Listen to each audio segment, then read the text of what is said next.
समस्त को मोर नमस्कार दर्शक बंधु मुई देवेंद्र हरिपाल आज आपण मान नहीं आसे गोटे हस कथा मोर चैनल के आपण मान के स्वागत करुचे मुई देखुन सकाल गोटे दृश्य है सकालू जिते बेले सूर्योदय होती चारिआडे कौलिया खरा बिछे होती हेतकी बेले जड़े प्रकृति प्रेमी आसिक काଣା कहन जे हे भगवान शुभान तेरी कुदरत तोर कुदरत टा केते शुभान भगवान बोली कहन से समय रे जड़े पहिलमान जे कि दंड बैठक कसरत करसन से आसिक काଣା कहन हे भगवान दंड बैठक कसरत ही सब किसी है कहन सेतकी बेल के जड़े हनुमान भक्त सूर्योदय ये दृश्य के देखिकी काଣା कहन हे भगवान राम सीता दशरथ ही सब किसी भगवान ठीक सेतकी बेल के जड़े बुढ़ीटी जे कि कुचनी बेपार करसी आ तार गुजराण मेंट करसी से बुढ़ी काଣା कहूसी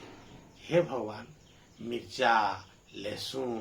अदरक ही सब किसी भगवान बोले कहूँ। नमस्कार